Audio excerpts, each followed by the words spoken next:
এখানে কি কি দেখা যাচ্ছে বলেন তো বন্ধুরা? আপনারা না বলতে পারলেও আমি বলে দিচ্ছি। এখানে দেখা যাচ্ছে পেঁয়াজ, কাঁচামরিচ, ধনিয়া পাতা, টমেটো। তার পাশে কি আছে দেখেন, গাজর, ফুলকপি, আলু, সিম। দেখছেন কত সুন্দর করে আমি কাইটা নিছি কিচি কিচি করে। বলেন তো আজকে কি রান্না করব, কি রান্না করব? যাই হোক, আপনাদেরকে দেখায় ফেলাই আমি আজকে কি রান্না করব। এই যে আমি আজকে নুডলস রান্না করব। যাই হোক, শীতের সবজি দিয়ে আজকে আমি নুডলস রান্না করব। এইটাই হইতেছে আমার তার প্রিপারেশন। সব কাটা কুটা শেষ, সব কিছু নিয়ে ফেলছি। এখন এগুলো ভেজে রান্না করে নিয়ে আসবো। ঠিক আছে, তো রান্না করে নিয়ে আসি, তারপরে দেখা হবে আপনাদের সাথে। সেই হবে তাই না, খাইতে সেই টেস্ট হবে সেই রকম। যাই হোক, কেমন টেস্ট হবে রান্নার শেষে সেটা আপনাদেরকে জানাই দিব। আজকে আপনাদের সাথে কি শেয়ার করতেছি দেখেন। এই যে দেখতেই তো পারছেন। বলেন তো আমি কি রান্না করেছি, দেখতেই তো পাচ্ছেন। সেই দেখেন কি সুন্দর গরম গরম ধোয়া ওঠা নুডলস। এখন বলতে পারেন আহা, কত সুন্দর গরম গরম ধোয়া ওঠা নুডলস। খাবেন নাকি? কার কার খেতে ইচ্ছা করতেছে, কার খেতে ভালো লাগে, কার পছন্দের খাবার। এই যে এই যে বিসমিল্লাহ। সেই কাঁচামরিচটা আগেই খেয়ে ফেলেছি, দেখছেন?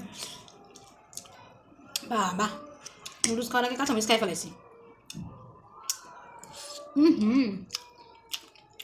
সেই টেস্ট সে, মানে বলার ভাষা নাই আর। সেই রকম দারুণ একটা টেস্ট হয়েছে, দারুণ।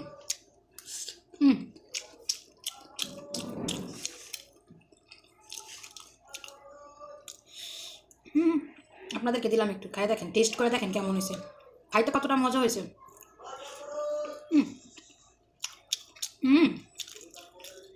সে আবার বলবে জীবনে খায় নাই, এর লাগে এমন কথা আছে। সত্যি কথা বলতে এতটা টেস্ট হয়েছে আজকে নুডলসটা, যেটা বলার মতো না। নুডলসের থেকে সবজি বেশি আসবে, মানে কি বলবো, গাজর, টমেটো, সিম, ফুলকপি, ধনিয়া পাতা, কাঁচামরিচ দিলে সব, আলু, সব কিছু দিয়া সুন্দর করে এটা বানানো হয়েছে। এর জন্য এটা টেস্টটাও বেশি হয়েছে। মনে হচ্ছে সবজি বেশি, নুডলস কম। আসলেই সত্যি কথা, সবজি বেশি, নুডলসটা সত্যিই কম। একেবারে নুডলসটা অনেকটা পরিমাণের কম, আমাদের সবজিটাই অনেক বেশি পার্সেন্ট, নুডলসটা অনেকটা কম পার্সেন্ট, একেবারে অনেকটা কম পার্সেন্ট নুডলসটা। কি যে টেস্ট, কি যে মজা, যার বলে বোঝানো যাবে না কি পরিমাণের টেস্ট হয়েছে। আপনাদেরকে দিলাম, খাইয়ে বলবেন কেমন হয়েছে বন্ধুরা। না বাবা, কাঁচামরিচ, ওরে কাঁচামরিচ রে, আমার কাছেই পড়ে কাঁচামরিচ ঠিক সব। ভালো আছে, দেখছেন? ভালো আছে, সেই সেই দারুণ হয়েছে, দারুণ।